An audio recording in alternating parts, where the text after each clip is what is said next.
Job 26. Then Job replied, How you have helped the powerless, how you have saved the arm that is feeble. What advice you have offered to one without wisdom. What great insight you have displayed. Who has helped you utter these words, and whose spirit spoke from your mouth? The dead are in deep anguish, those beneath the waters and all that live in them. The realm of the dread is naked before God. Destruction lies uncovered. He spreads out the northern skies over empty space. He suspends the earth over nothing. He wraps up the waters in his clouds, yet the clouds do not burst under their weight. He covers the face of the full moon, spreading his clouds over it. He marks out the horizon on the face of the waters for a boundary between light and darkness. The pillars of the heavens quake, aghast at his rebuke. By his power he turned up the sea. By his wisdom he cut Rahab to pieces. By his breath the skies became fair. His hand pierced the gliding serpent. And these are but the outer fringe of his works. How faint the whisper we hear of him. Who then can understand the thunder of his power? Job 27. And Job continued his discourse. As surely as God lives, who has denied me justice, the Almighty, who has made my life bitter, as long as I have life within me, the breath of God in my nostrils, my lips will not say anything wicked, and my tongue will not utter lies. I will never admit you are in the right. Till I die, I will not deny my integrity. I will remain my innocence and never let go of it. My conscience will not reproach me as long as I live. May my enemy be like the wicked, my adversary like the unjust. For what hope have the godless when they are cut off? When God takes away their life, does God listen to their cry when distress comes upon them? Will they find delight in the Almighty? Will they call on God at all times? I will teach you about the power of God. The ways of the Almighty I will not conceal. You have all seen this yourselves. Why then this meaningless talk? Here is the fate God allots to the wicked. The heritage of ruthless man receives from the Almighty. However many his children, their fate is the sword. His offspring will never have enough to eat. The plague will bury those who survive him, and their widows will not weep for them. Though he heaps up silver like dust and clothes like piles of clay, what he lays up the righteous will wear, and the innocent will divide his silver. The house he builds is like a moth's cocoon, like a hut made by a watchman. He lies down wealthy, but will do so no more. When he opens his eyes, all is gone. Terrors overtake him like a flood. A tempest snatches him away in the night. The east wind carries him off, and he is gone. It sweeps him out of his place. It hurls itself against him without mercy as he flees headlong from its power. It claps its hand in derision and hisses him out of his place. Job 28. There is mine for silver, and a place where gold is refined. Iron is taken from the earth, and copper is smelted from ore. Mortals put an end to the darkness.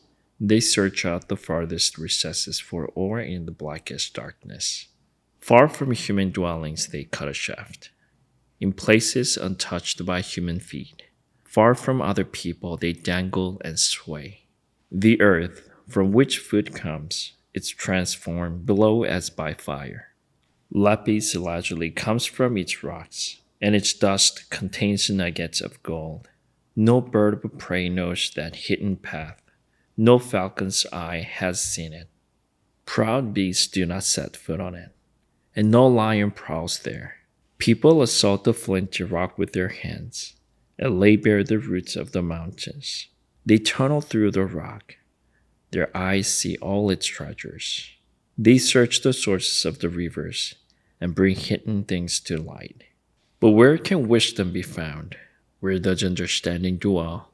No mortal comprehends its worth. It cannot be found in the land of the living. The deep says, "It is not in me." The sea says, "It is not with me." It cannot be bought with the finest gold, nor can its price be weighed out in silver.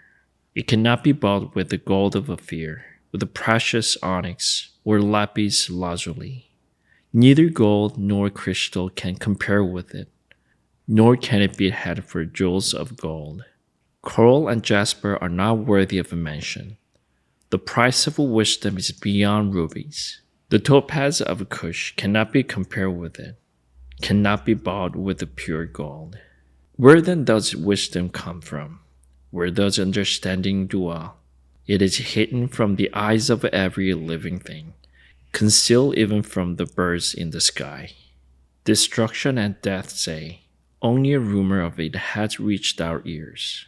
God understands the way to it, and He alone knows where it dwells. For He views the ends of the earth and sees everything under the heavens. When He established the force of the wind and measured out the waters, when He made a decree for the rain and the path for the thunderstorm, then He looked at wisdom and appraised it. He confirmed it and tested, and He said to the human race, "The fear of the Lord, that is wisdom, and to shun evil is understanding." Job 29. Job continued his discourse. How I long for the month gone by, for the days when God watched over me, when His lamp shone on my head, and by His light I walked through darkness. Oh, for the days when I was in my prime, when God's intimate friendship blessed my house, when the Almighty was still with me, and my children were around me, when my path was drenched with cream, and the rock poured out for me streams of olive oil, when I went to the gate of the city and took my seat in the public square. The young men saw me and stepped aside, and the old men rose to their feet. The chief men refrained from speaking and covered their mouth with their hands. The voices of the nobles were hushed, and their tongues stuck to the roof of their mouths. Whoever heard me spoke well of me, and those who saw me commended me, because I rescued the poor who cried for help, and the fatherless who had none to assist them. The one who was dying blessed me. I made the widow's heart sing. I put on righteousness as my clothing. Justice was my robe and my turban. I was eyes to blind and feet to the lame. I was a father to the needy. I took up the case of the stranger. I broke the fangs of the wicked and snatched the victim from their teeth. I thought, I shall die in my own house, my days as numerous as the grains of sand. My roots will reach to the water, and the dew will lie all night on my branches. My glory will not fade. The bow will be ever new in my hand. People listened to me expectantly, waiting in silence for my counsel.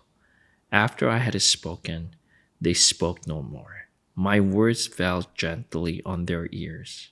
They waited for me as for showers and drank in my words as the spring rain.